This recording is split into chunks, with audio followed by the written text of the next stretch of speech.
வணக்கம்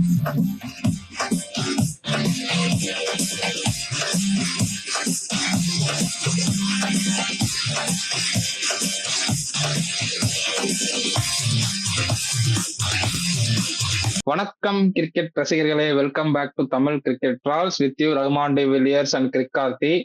வேலும் பிரவீன் ப்ரோவும் இன்னைக்கு வீடியோல ஜாயின் பண்ண முடியல. அவங்க கொஞ்சம் எமர்ஜென்சில வெளில போயிட்டாங்க. இது ரொம்ப லேட்டாகவும் ஆயிடுச்சு.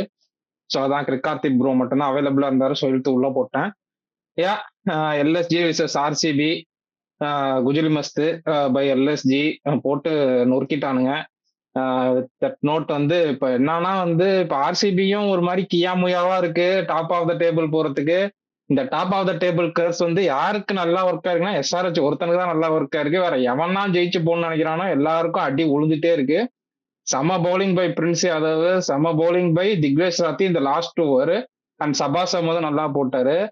நம்ம டீம்ல இந்த ரெண்டு பைல இருக்கானு பினிஷர்னு சொல்லிட்டு ஊரை ஏமாத்திக்கிட்டு ஆளு top order fail so that I can பர்ஃபார்ம்னாரு. அந்த பர்ஃபார்மன்ஸ் எப்ப வரும்னு எனக்கும் தெரியல. பர்ஃபார்மன்ஸ் வரதுக்குள்ள டோர்னமெண்ட்டே முடிஞ்சு போயிரும் போல இருக்கு. இன்னைக்கு கான்டெக்ட் ஆஃப் த மேட்ச்ல ஜஸ்ட் 2 ஹிட்ஸ் அவே தான், ஜஸ்ட் ஒன்லி 2 ஹிட்ஸ் அவே. அதை கூட நீங்க அடிச்சு முடிக்க முடியலன்னா என்ன பினிஷர் பண்ணி ஸ்கேம் பண்றாங்கன்னு தெரியல. இன்னும் 2 ரொமாரியோ ஸ்பின்னர் போட்டா பயங்கர தேவடு தேசன பள்ளி மாதிரி ஆடுறாப்புல தம்பி. போட்டு இன்னைக்கு தடவுன்னு தடவுறாரு. அதுவும் ஃபாஸ்ட் பவுலிங்லயும் 2 பால் லெக் சைட்ல வந்துச்சு, அது மிஸ் அவுட். ஸ்லாட்ல ஒரு பால் வந்துச்சு, அதுவும் miss. Very very disappointing performance by RCB. போக ஜித்தேஷ் ரொமாரியோ இன்னும் வச்சு செய்யலாம். ஸோ அப்படியே நம்ம கிரிக்கார்ட் கிட்ட போயிடுவோம். ப்ரோ, எனக்கு எல்எஸ்ஜி சொன்னீங்க, தைரியமா அழகா ஒரு பாயிண்ட் எடுத்துட்டீங்க, சொல்லுங்கள். நான் லாஸ்ட் மேட்ச் எல்எஸ்ஜி ஆடின கான்பிடன்ஸ் வச்சுதான் நான் சொன்னேன். ஏன்னா லாஸ்ட் மேட்ச்மே பேட்டிங் சூப்பரா ஆடினாங்க, பவுலிங் தான் அவங்களுக்கு கை கொடுக்கல. இந்த தடவை பவுலிங் கொஞ்சம் எனக்கு இந்த பவுலிங் லைனை பார்த்தப்ப இந்த பேட்டிங் லைனுக்கு அகேன்ஸ்டா கொஞ்சம் நல்லா பெர்ஃபார்ம் பண்ணுவாங்கன்னு தோணுச்சு. அதனாலதான் போனேன். அது கொஞ்சம் இதுதான் ஒரு சூசைடல் தான், பட் ஸ்டில் தப்பிச்சிட்டேன். Also top of the table போற ஒரு கேர்ஸ் இருக்குன்னு சொல்றீங்களா ப்ரோ? அது உண்மையிலே ட்ரூ. அதாவது இப்ப 2 டீம் ஆடுது, ஒரு டீம் ஜெயிச்சா டாப் ஆஃப் த டேபிள் போகுது, இன்னொரு டீம் டாப் ஆஃப் த டேபிள்ல இல்ல அப்படின்னா கண்டிப்பா அந்த top of the table opportunity இருக்க டீம் தோக்குது. ஆனா நீங்க அந்த பஞ்சாப் கிங்ஸ் எஸ்ஆர்ஹெச் மேட்ச்ல 2 டீம்ல யார் ஜெயிச்சாலும் டாப் ஆஃப் த டேபிள் போறதுனாலதான் அந்த மேட்ச் எஸ்ஆர்ஹெச் ஜெயிச்சு மேல போயிட்டாங்க. ஏன்னா யார் ஜெயிச்சதாலும் யாராச்சும் ஒரு ஆள் ஜெயிச்சு தானே ஆகணும் எப்படி இருந்தாலும் அந்த மேட்ச். அதனால யாராச்சும் ஒரு மேட்ச் போயிட்டாங்க. மத்தபடி இதுவரை நம்ம பாஸ்ட்ல பார்த்த எல்லா மேட்சுமே யாருக்கெல்லாம் top of the table opportunity இருக்கோ அவங்க எல்லாமே தோத்துருக்காங்க. அந்த வரிசையில இன்னைக்கு ஆர்சிபி தோத்துருக்காங்க. ஸ்டார்டிங்லயே நான் ஒரு கேள்வி வச்சிடறேன் ப்ரோ. உங்களுக்கு ஜித்தேஷ் சர்மா, நீங்க சொன்ன மாதிரிதான் ஜித்தேஷ் சர்மா அண்ட் ரொமாரியோ ஷெர்பர் சொன்னீங்க. எனக்கு ரொமாரியோ ஷெர்பருக்கு மேல ரொம்ப ஹார்ஷா இருக்க வேணாம். ஏன்னா இப்பதான் அவருக்கு அந்த ஆப்பர்ச்சுனிட்டியே வருது. ஒரு 2-3 மேட்சஸ் தான் மொத்தமே அவருக்கு அவர் வரைக்கும் பேட்டிங் போயிருக்கு அப்படின்னு தோணுது. ஜித்தேஷ் சர்மாவை இன்னைக்கு அஹேடா வேற இறக்கி விட்டாங்க. ஜித்தேஷ் சர்மா எப்ப அந்த டாப் ஆர்டர் ஃபெயில் ஆனா நான் கேபிடலைஸ் பண்ணி நான் ஒரு ஹீரோவா இருப்பேன் எங்க டீமுக்கு அப்படின்னு சொன்னாரே, அது எப்ப இருப்பாரு? இந்த சீசன்ல இருப்பாரா? அது நம்பலாமா? நானும் அதுக்கு தான் வெயிட் பண்ணிட்டு இருக்கேன் ரொம்ப நாளா. சரி, இன்னைக்காவது அடிப்பான்ட்டு. ஆனா இன்ன வரையுமே என்னால அந்த நாக்கை பார்க்கவே முடியல. இன்னைக்கு அவுட் ஆன ஷாட்லாம் சுத்தமா அதெல்லாம் ஏத்துக்கவே முடியாத ஒரு ஷாட்டு. அந்த டைம்ல அப்படி போய் அவுட் ஆகுறது. ஒரு என்ன ரஜத் பாட்டிதார் க்ரூசிங் வச்சு பேத்துன்னு பேத்துக்கிட்டு இருக்காருங்கும் போது அப்பதான் நீ வந்திருக்க, ஒரு 4-5 பால் பார்த்து ஆடிட்டு அதுக்கப்புறம் நீ அடிக்க போயிருக்கலாங்கிற மாதிரிதான் எனக்கு தோணுச்சு.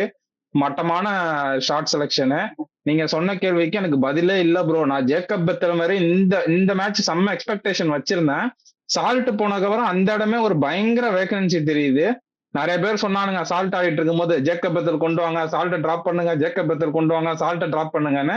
இந்த மாதிரி ஒரு டோர்னமெண்ட்ல சால்ட் மாதிரி ஒரு பிளேயரால என்ன இம்பாக்ட் பண்ண முடியுதுன்னு அவர் இல்லாதப்ப காட்டியிருக்காரு. சோ அது இன்னைக்கு மேட்ச்ல ரொம்ப ரொம்ப எவிடென்ட்டா தெரிஞ்சுது. ஜித்தேஷ் சர்மா பத்தி பேசணும். ஃபர்ஸ்ட் 2 பால் இட்டு 3வது பால் நீ சுத்துறனா எனக்கு ஒண்ணுமே இப்ப இருக்க ஃபார்முக்கு குர்னால் பாண்டியா சூப்பரான நாக்கு. இன்னைக்கு குர்னால் பாண்டியா இன்னைக்கு செம்ம நாக்கு. ஆக்சுவலி கான்டெக்ட் ஆஃப் த கேம்ல அந்த ஜித்தேஷ் சர்மாட்ட இருந்து அந்த நாக்கு வந்திருந்தா இன்னுமே நல்லா இருந்திருக்கும். பியூர்லி ஸ்கேமிங் தான் இந்த சீசன் ஃபுல்லா, பியூர்லி ஸ்கேமிங். போன வாட்டி எல்எஸ்ஜி கூட ஆடினதை வச்சுதான் இந்த வாட்டி அகடா இறக்கி விட்டுருப்பாங்கன்னு நினைக்கிறேன். அது ஒரு பெரிய மிஸ்டேக். டிம் டேவிட் மாதிரி ஒரு பிளேயரு அவருக்கு பட்டுச்சுன்னா என்ன பண்ணுவாருன்னு இன்னைக்கு காமிச்சாரு. போட்டு நொறுக்குனாரு. அவரால் தான் இந்த கேம் இவ்வளவு தூரம் க்ளோஸா வந்துச்சு. ரஜத் பட்டார் அண்ட் டிம் டேவிட் இவங்க 2 பேரும் அடிச்சு அந்த ஸ்ட்ரைக் ரேட் மெயின்டைன் பண்ணி செம்ம அடி அடிச்சாதான் அந்த கேம் க்ளோஸா வந்து இல்லாட்டி எப்பயோ முடிஞ்சிருக்கும். நீங்க ரொமாரியோ மேல ஹார்ஷா இருக்க வேணாங்கிறீங்க. எனக்கு தெரியல. இந்த மேட்ச்லயுமே பாத்தீங்கன்னா பவுலிங்ல ஒரு 20 ரன் ஓவர் 1. அதுவுமே ஒரு பெரிய over actually contact of the கேம்ல. அண்ட் பேட்டிங்ல நிறைய டைம் சான்சஸ் வந்துருச்சு ப்ரோ. இந்த சீசன் ஒரு 3-4 டைம் சான்சஸ் வந்துருச்சு. எல்லா சான்ஸ்லயுமே பெருசா கிளிக் ஆகவே இல்லை. குஜராத் மேட்ச்லயுமே ரஷீத் கான் 2 6 அடிச்சாலுமே திருப்பி போய் அவுட் ஆனது இதெல்லாம் ஏத்துக்கவே முடியாது. ஒன்னும் சொல்றதுக்கு இல்ல. இந்த 2 பேரும் எனக்கு ஸ்கேம் பண்றாங்கன்னு எனக்கு தோணுது.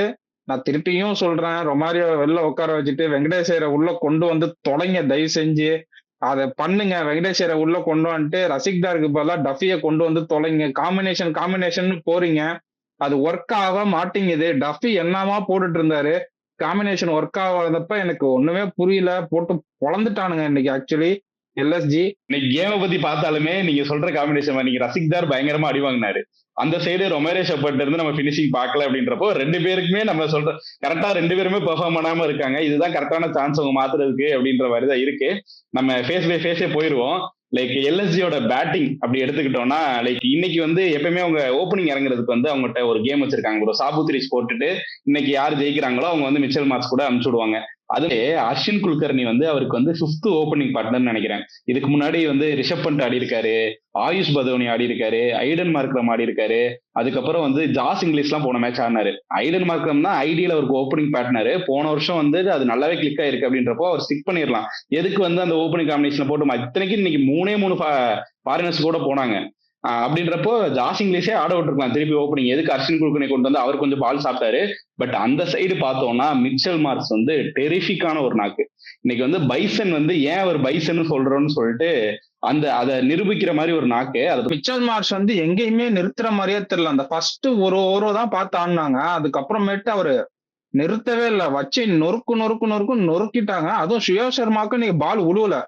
இன்னைக்கு ஷார்ட்டா உழுவும், அவருக்கு ஷார்ட்டா போட்டா தூக்கி எங்கெங்கயோ கடாசுறாரு. அது ஒரு கிளியர் டிஃபரன்ஸ் இன்னைக்கு மேட்ச்ல. அண்ட் இதனால மிச்சல் மார்க்ஸ் வந்து எந்த கிரெடிட்ஸுமே எடுக்க முடியாது. போட்டு எல்லா பவுலரையும் சுத்தி காமிச்சாரு. ஹேசல்வுட் எல்லாம் பியூர்லி டேக் ஆன் பண்ணாரு. டெரிஃபிக்கா ஆனாரு. அதுதான் பைசன் வந்து இன்னைக்கு எதனால பைசன் காமிக்க வேண்டிய சூழ்நிலை, அது எங்கள்கிட்ட தான் காமிக்கணுமா அப்படிங்கிறது தான் எனக்கு இருக்கு. இன்னொரு சைடு பார்த்தோம்னா ரிஷப் பண்ட் வந்து எனக்கு இந்த சீசன்ல இவர் ஆடின பெஸ்ட் நாக்கு இதுதான். இதுக்கு முன்னாடி ஒரு 50+ எல்லாம் அடிச்சிருக்காரு. ஆனா அதெல்லாம் எனக்கு கன்வின்சிங்கா தெரியல. இன்னைக்கு இறங்கினதுல இருந்து இந்த பினிஷ் பண்ணி கொடுக்குற வரைக்கும் வந்து சூப்பரா ஆடினாரு. அவரோட ஸ்ட்ரென்த்ஸுக்கு ஆடினாரு. அது பார்க்கவே ரொம்ப நல்லா இருந்துச்சு. This is what the Rishabh Pant we know. Like இது இந்த மாதிரி ரிஷப் பண்ட் இந்த மாதிரி ஷாட் தான் ஆடணும், இந்த மாதிரி இன்னிங்ஸ் தான் ஆடணும்னு நம்ம நினைச்சிட்டு இருக்கோம். பட் அவர் வந்துட்டு எப்பயுமே அவ்வளோ ரொட்டேட் பண்ணி மெதுவா ஆடுறதெல்லாம் எனக்கு வேணாம். இந்த மாதிரி நாக்ஸ் தான் வேணும். இதுக்கு எது ஐடியான பொசிஷனோ அந்த பொசிஷன்ல இறங்கி இன்னும் ஒரு மேட்சஸ் ஆடணும்னு நினைக்கிறேன். ரிஷப் பண்ட் நிக்கோலஸ் பூரானுமே சொல்லணும். நிக்கோலஸ் பூரானுமே இன்னைக்கு ஒரு செம்ம நாக் ஒன்று ஆடினாரு. சூப்பரா டேக் ஆன் பண்ணாரு. அண்ட் அந்த மிச்சல் மார்க்ஸ் விக்கெட் போன உடனே ரிஷப் பண்ட் உள்ள வந்து அவரால் என்ன பண்ண முடியுமா காமிச்சார். இன்னைக்கு அதாவது 320+ ஸ்ட்ரைக் ரேட்ல ஆடி இருக்காரு. அந்த நாக்கு தான் இன்னைக்கு மேட்சோட டிஃபரன்ஸே. இந்த லாஸ்ட் ஓவர்ல அவர் அடிச்சது, லாஸ்ட் ஓவர்ல இங்க அடிக்க முடியாம போனது, அது மட்டும் தான் இன்னைக்கு மேட்சோட டிஃபரன்ஸ். ரசிக்தார் இன்னைக்கு சூப்பரா போட்டார் ஆக்சுவலி. ஆனா அவரையுமே டேக் ஆன் பண்ணி சுத்தி கிரவுண்ட காமிச்சாரு. Terrific knock by Rishabh Pant. எல்லாருமே இந்த மேட்ச் தான் ஃபார்முக்கு வருவீங்களாடா. அப்படியே ஆர்சிபி பவுலிங் பத்தி போயிருவான். ஆர்சிபி பவுலிங்ல இன்னைக்கு ஆக்சுவலி இன்னைக்கு அவங்களுக்கு ஒரு ஆஃப் டே தான். அவங்களுக்கு வந்து விக்கெட்ஸ் கிடைக்கல ஏர்லியான்னு அவங்க செட்டில் ஆயிட்டாங்க. இன்னைக்கு மட்டும் அர்ஷின் குல்கர்னி ஆடுறதுக்கு பதிலா ஜாஸ் இங்கிலீஷ் ஆடி இருந்தாருன்னா மேட்ச் வந்து ஃபர்ஸ்ட் ஹாஃப்லயே முடிஞ்சிருக்கும். நொறுக்கி எடுத்திருப்பாங்க. அதை ட்ரிக்கை வந்து எல்எஸ்ஜி மிஸ் பண்ணி பவுலிங்லயுமே நிறைய ரொட்டேஷன்ல கொஞ்சம் இதெல்லாம் பண்ணாங்க. அப்படி இருந்துமே ஆர்சிபி வந்து இன்னைக்கு தோக்கணும்னு எழுதியிருக்கு. எல்எஸ்ஜி வந்து இன்னைக்கு ஜெயிக்கணும்னு எழுதியிருக்கு. அந்த top of the table curse வந்து கண்டினியூ ஆயிட்டே இருக்கு. ஆர்சிபி பவுலிங்ல பாத்தீங்கன்னா ஹேசல்வுட் இன்னைக்கு இனிஷியலா போட்டு டேக் ஆன் பண்ணி நொறுக்கிட்டாங்க. இன்னைக்கு 4 ஓவருக்கு 49. இதைதான் நான் திரும்ப சொல்றேன். ஹேசல்வுட்டுக்கு ஆஃப் டே இந்த சீசன்ல அடிக்கடி வருது. அந்த ஆஃப் டே வரும்போது உங்களுக்கு ஜேக்கப் டஃபி மாதிரி ஒரு பவுலர் வேணும்னு நான் சொல்றேன். திருப்பி இப்ப வந்து என்ன சொல்லுவாங்க, ஜஸ்ட் 2 ஷாட்ஸ் அவே 9 ரன்ஸ்ல தானே தோத்துருக்கோம், we are going with same team அப்படின்ட்டு தான் வருவாங்க. அப்படியே போங்க. ரொம்ப அமோகமா இருக்கு சீசனு. அண்ட் புவனேஸ்வர் குமார் இன்னைக்கு அவரோட 200th மேட்ச். ஐபிஎல்ல வந்து ஒரு ஃபாஸ்ட் பவுலரா இருந்து 200 மேட்ச் ஆடுறதுலாம் சாதாரண விஷயம் இல்ல. இன்னைக்கு விக்கெட்ஸ் காலம்ல 1 விக்கெட் 2 விக்கெட் சேர்த்திருந்தாருன்னா இன்னும் நல்லா இருந்திருக்கும். பட் அவரும் இன்னைக்கு விக்கெட் லெஸ்ஸா போயிட்டாரு. பட் நல்ல எக்கனாமில போட்டது புவனேஸ்வர் குமார் தான். அண்ட் குர்னால் பாண்டியாவும் இன்னைக்கு டீசெண்டா போட்டாரு. 4 ஓவர்ஸ் அவங்க நல்லா பிளான் பண்ணி வந்தாங்க எல்எஸ்ஜி பேட்ஸ்மேன். யாரை டேக் ஆன் பண்ணும், யாரை டேக் ஆன் பண்ணக்கூடாதுன்னு பியூர்லி பிளானிங். ஏன்னா நீங்க குர்னால் பாண்டியா போட்டுட்டு இருக்கப்ப போய் கான்வர்சேஷன் 2 பேட்டர்ஸ்மே கான்வர்சேஷன் வச்சுக்குவாங்க. இந்த ஓவரை விட்டுறலாம், அடுத்த ஓவர்ல இருந்து டேக் ஆன் பண்ணிக்கலாம் அப்படின்ட்டு. லக்கிலி இன்னைக்கு ஆர்சிபிக்கு வந்து 19 ஓவர்லயே முடிஞ்சு 20 ஓவர் வரையும் போயிருந்தா ரொமாரே ஷெப்பர்ட் இன்னொரு ஓவர் போட்டிருக்கணும். ரொமாரே ஷெப்பர்ட் போட்டிருந்தா இன்னொரு 20 ரன் போய் மேட்ச் ஒரு 18 ரன்ல தோத்துருப்போம். நீங்க சொல்ற மாதிரி வந்து அடிக்கடி வந்து ஹேசல்வுட் ஸ்டார்டிங்ல டேக் ஆன் பண்ணிட்டா அந்த இனிஷியல் விக்கெட்ஸ் இல்லைன்னா வந்துட்டு ஆர்சிபி கொஞ்சம் கஷ்டப்படுறாங்க. அதை கொஞ்சம் நிறைய டீம்ஸ் எக்ஸ்ப்ளாய்ட் பண்றாங்களோ அப்படின்னு தோணுது. லைக் கோயிங் ஃபார்வர்ட் பார்ப்போம். அவர் நீங்க சொல்ற மாதிரி அந்த சேஞ்சஸ் எல்லாம் மேக் பண்ணா இன்னும் கொஞ்சம் இனிமே நல்ல டீமா தெரியும். நான் முன்னாடி அக்ரி பண்ணல, பட் நீங்க லாஸ்ட் டைம் சொன்னப்ப எனக்கு ஓகே இது பண்ணாதான் என்ன அப்படின்ற மாதிரி தான் தோணுது. ஏன்னா கம்ஃபர்டபுளா வந்துட்டு ரஜத் பட்டிதர் மிடில் ஆர்டர்ல சூப்பரா ஆடி கொடுத்துடுறாருன்றப்போ கடைசி வந்துட்டு உங்களுக்கு அந்த குஷன் இருக்கு. ரொமாரே ஷெப்பர்ட் தான் வந்து ஃபினிஷ் பண்றன்ற அவசியம் இல்லைன்றதப்போ பவுலிங்ல இன்னும் கொஞ்சம் க்ரூஸ் பண்ணி இன்னும் கொஞ்சம் நல்லா ப்ரெஷர் போட்டு இன்னும் கொஞ்சம் 20 ரன்ஸ் வந்து சேவ் பண்ணி கொடுத்தா வந்து பேட்டிங் இன்னும் கொஞ்சம் ஈஸியா இருக்கும். அப்படியே மூவிங் ஆன் நம்ம ஆர்சிபியோட பேட்டிங்கை பத்தி பேச ஆரம்பிச்சிருவோம். இன்னைக்கு கிங் கோலி வந்து பிரின்ஸ் வந்து கிங் கோலியோட விக்கெட் எடுத்தாரு. அந்த பால் வந்து லைக் கிங் கோலிக்கு ஐ மீன் ஸ்டார்டிங்ல 2 பேருமே 2 ஓபனர்ஸுமே வந்துட்டு பெரிய இன்னிங்ஸ் ஆடல. மொத்த பிரஷர் அப்படியே மிடில் ஆர்டர்ல வந்து விழுந்துச்சு. பெத்தல் வந்துட்டு நம்ம முன்னாடி நீங்க சொன்ன மாதிரி அவரை பத்தி நிறைய பேர் பெத்தல் ஆடணும்ன்றது வந்து எதுனா அந்த T20 வேர்ல்டு கப்ல அந்த நாக்கை பார்த்துட்டு சொல்றீங்க. பட் இந்த பிளேயிங் 11ல பெத்தலை கொண்டு வந்து, அதாவது நான் முன்னாடி சொல்லியிருந்தேன் 2 பேருக்கு பதிலாக பெத்தலை இங்க கொண்டு வரலாம். ஒன்னு வந்துட்டு டிம் டேவிட், இல்லைன்னா வந்துட்டு ஃபில் சால்ட். இது 2 பேர்த்துல யாருக்கு பதிலாக பெத்தலை கொண்டு வந்தாலும் டீமோட காம்பினேஷன் பயங்கரமா அடிவாங்கும்.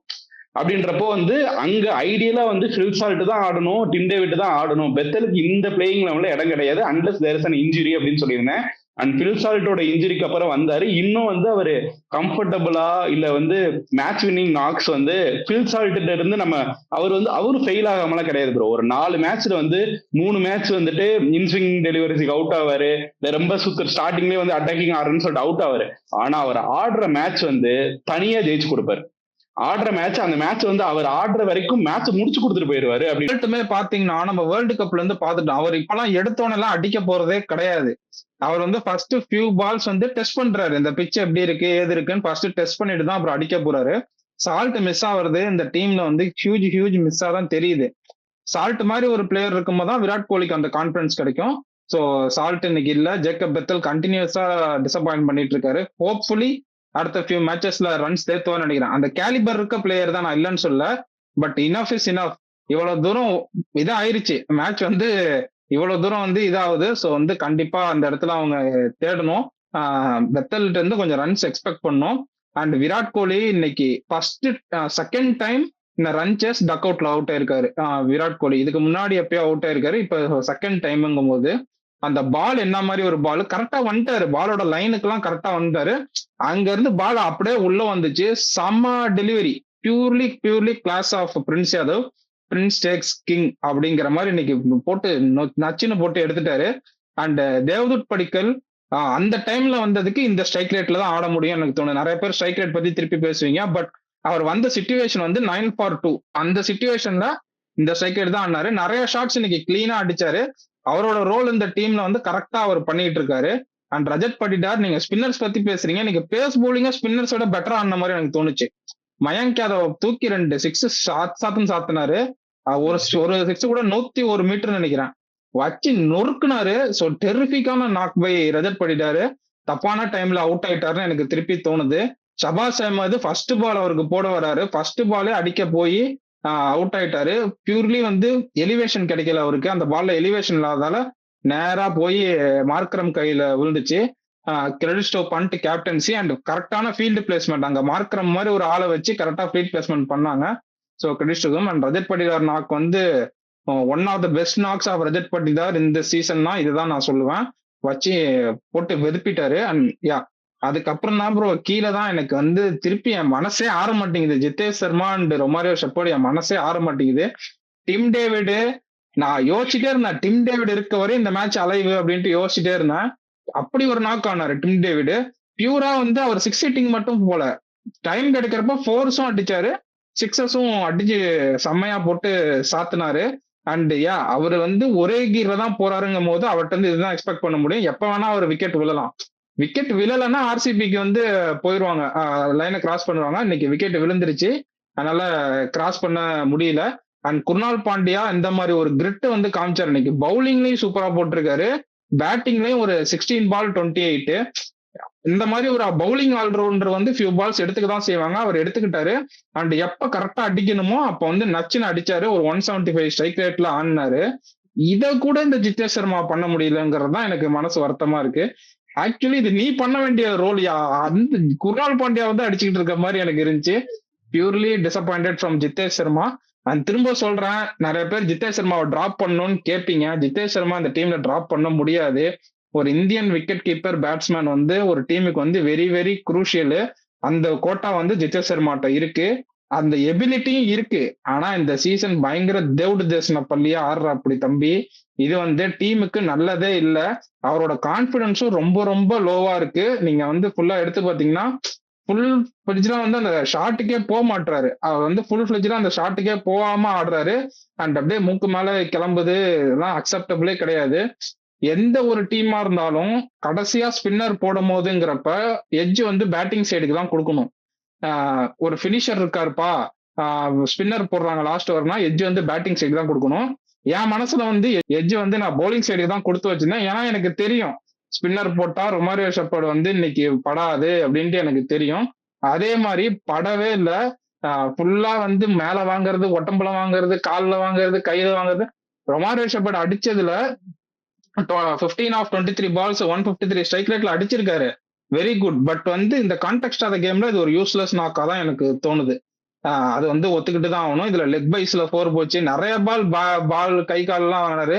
நீங்க வந்து எல்லா பாலையும் அடிக்க போகணும். இந்த மாதிரி ஒரு சிச்சுவேஷன்ல வந்து 2 overs 40 runs 2 overs 35 runs to சேஸ்னா எல்லா பாலும் அடிக்க போகணும். இவரு சிங்கிள் எடுத்து குர்னால் பாண்டியாட்ட கொடுக்குறாரு. எனக்கு வந்து ரொமாரியோ ஷெப்பர்ட இந்த டீம்ல ஒளிச்சு ஆட வேண்டியதா இருக்கு. நான் இதை போன வீடியோலயும் வந்து சொல்லியிருந்தேன். அப்படி ஒளிச்சு ஆடுறதுக்கு எதுக்கு டீம்ல ஆடணும்? பவுலிங்லயும் கொடுக்கறதுக்கு ரொம்ப பயமா இருக்கு, ஒளிச்சு வச்சுக்க வேண்டியதா இருக்கு. யாருக்காவது ஏதாவது ஒரு பெரிய இதுனாதான் பவுலிங்கும் கொடுக்க வேண்டியதா இருக்கு. அண்ட் பேட்டிங்லயும் குர்னால் பாண்டியாவை அகடா அனுப்பிட்டு தான் ரொமாரியோ ஷெப்பர்ட அனுப்ப வேண்டிய ஒரு சிச்சுவேஷன் இருக்கு ஆர்சிபிக்கு. ஏன்னா தெரியுது அவர் ஃபார்ம்ல இல்லைன்ட்டு. ஸோ அப்படி இருக்கப்ப எதுக்கு அந்த ரிஸ்க்? எதுக்கு அப்படி ஒளிச்சாடுறதுக்கு நீங்க என்ன ப்ரூவ் பண்றீங்கன்னு எனக்கு தெரியல. போன சீசன்ல சிஎஸ்கேக்கு அகேன்ஸ்டா ஒரு நாக்கு, ஃபைனல்ல வந்து ஸ்ரேயஸ் ஐயரோட விக்கெட். இந்த 2 கோட்டா தான். இந்த 2 கோட்டா வச்சுட்டு ரொமாரியோ ஷெப்பர்ட் இன்னும் ஆடிட்டு இருக்காரு. போன மேட்ச் 2 விக்கெட்டோ 3 விக்கெட்டோ எடுத்ததால திருப்பி இந்த மேட்ச் சான்ஸ் கொடுத்துருக்காங்க. இந்த மேட்ச் வந்து ஒரு 15 பால் 23 ஸ்கோர் கார்டு பார்த்து, இந்த 15 பால் 23 153 ஜஸ்ட் 2 ஸ்ட்ரைக்ஸ் ஆவே. இதை வந்து அடுத்த மேட்ச்ல வந்து ஒரு ஆள் அடிக்க முடியும்னு சொல்லி அடுத்த மேட்ச் ஆட வைப்பாங்க. அவர் இறங்கின உடனே சபாஷ் அகமதோட பால்ல இறங்கினாரு. இறங்கின உடனே ஃபர்ஸ்ட் 2 பால் வைடா, ஐ மீன் அது டிம் டேவிடுக்கு வச்ச பிளாய், வைடா போட்டுட்டு அவரை சைட்ல அடிக்க வைப்போம், சைட்ல ஒரு ஃபீல்டர் நிக்க வச்சுன்னு சொல்லிட்டு அதே பிளாய் இவருக்கு யூஸ் பண்றாரு. 2 பால் வந்து பாயிண்ட்ல 4 போகுது. டேய் நீ இவ்வளவு எல்லாம் ட்ரை பண்ண வேண்டாம், நீ அவரை பார்த்தே போடு, அவனே விட்டுருவான்டா, நீ ஏன்னா அவருக்கு வைடாலாம் தூக்கி போட்டு இவ்வளவு ட்ரை பண்ணிட்டு இருக்க அப்படின்னா கடைசி ஓவர் உள்ள போடுவாரு. லைக் அதுவும் வைடா போட்டு முடிச்சுறாரு. கடைசி ஓவர் நீங்க வந்து அந்த இதுல வந்துட்டு திக்வேஷ் ராதிக்கு வந்து ஒரு கிரெடிட் கொடுத்து அனுப்புறோம். அந்த ஓவர் ஐடியலா போட வேண்டியது வந்துட்டு சபாஷ் அகமது. அவர்கிட்ட தான் இனிஷியலா பால் போச்சு, அவர் கேப்பெல்லாம் கழட்டிட்டு வந்து நின்றுட்டாரு. அந்த நேரத்தில் திக்வேஷ் ராய் போய் சண்டை போடுறாரு, பண்ணிட்டு ஏன்னா கூட இந்த ஓவர் நான் போடுவேன், நான் போட்டே காட்டுறேன், இந்த ஓவர் என்னை அடிக்க மாட்டான், நான் போடுறேன் அப்படின்னு சொல்லிட்டு அந்த கான்பிடென்டா வாங்கி அதுக்கு வந்து பண்ணி கொடுக்குறது, அந்த வந்து சிறப்பா பண்ணி கொடுக்கறதுலாம் சாதாரண விஷயம் கிடையாது. அது பேக் ஃபயர் ஆயிடுச்சுன்னா அவர் எப்படி பண்ணுவாங்கன்னு யோசிச்சு பாருங்க. அந்த இடத்துல அந்த ப்ரெஷரை வந்துட்டு நீங்க சொல்றீங்க ப்ரோ, அது வந்து ரொமாரியோ ஷெப்பர்ட் ஆடுறதுனால எட்ஜ் வந்துட்டு இவருக்குன்னு சொல்றீங்க. பட் ஸ்டில் வந்து ஐ மீன் 20 ரன் நினைக்கிறேன், ஜஸ்ட் 4 hits அவேன்றப்போ வந்துட்டு உண்மையிலே ப்ரெஷர் வந்துட்டு ஸ்பின்னர்ஸ் வந்து எப்பவுமே ஒரு சூசைடல் தான். அந்த மாதிரி சுச்சுவேஷன்ல அது பண்றது வந்துட்டு ஐ மீன் கிரெடிட்ஸ் டு திக்வேஷ் ராதி அதை பண்ணதுக்கு. ஆல்சோ பண்ணிட்டு வந்து அவர் கேட்கிறாருன்னு சொல்லிட்டு நம்பி அவருக்கு கொடுத்ததுக்கு வந்துட்டு அவருக்கும் வந்து உண்மையிலே ஒரு கிரெடிட்ஸ் கொடுத்தாகணும். ஆல்சோ இந்த இடத்துல நம்ம எல்எஸ்ஜியோட பவுலிங் பத்தி பேசுறதுக்கு முன்னாடி வந்துட்டு எனக்கு பண்ட் செஞ்ச ஒரு 2-3 விஷயங்கள் வந்து மென்ஷனபிளா தோணுச்சு ப்ரோ. அது மட்டும் நான் சொல்லிடுறேன். அது என்னன்னா லைக் 10 ஓவருக்கு வந்து சேசிங் அப்போ நீங்க 104க்கு 2 ரன் இருந்தாங்க. ஆர்சிபி வந்து 104க்கு 2 ரன் இருந்தாங்க. இன்னும் வந்து 9 ஓவர் தான் கையில இருக்கு. அப்படின்றப்போ வந்துட்டு அதுக்கு முன்னாடி 2 ஓவர் வந்து மயங்க் யாதவ் வந்து ரஜத் பட்டிதார் டெரிஃபிக்கா ஒரு 16 ரனோ 15 ரனோ போச்சு. அதுக்கு முன்னாடி ஓவர் திக்வேஷ் ராத்தியே 17 ரன் சரியான க்ரூஸ் பண்ணிட்டு இருக்காங்க. டார்கெட் வந்து இன்னைக்கு முடிக்க போறாங்கன்ற மாதிரி ஆடிட்டு இருக்காங்க. ஏன்னா ரஜத் பட்டிதரும் தேவ்தத் பட்டிக்கலும் ஆடிட்டு இருக்காங்க. அந்த டைம்ல 11வது ஓவர் வந்து பிரின்ஸ் யாதவ் கொடுத்தாரு. இது வந்து நார்மலா தெரியலாம், ஓகே நம்மளோட ஐடியல் பவுலர் கொண்டு வரலாம்னு.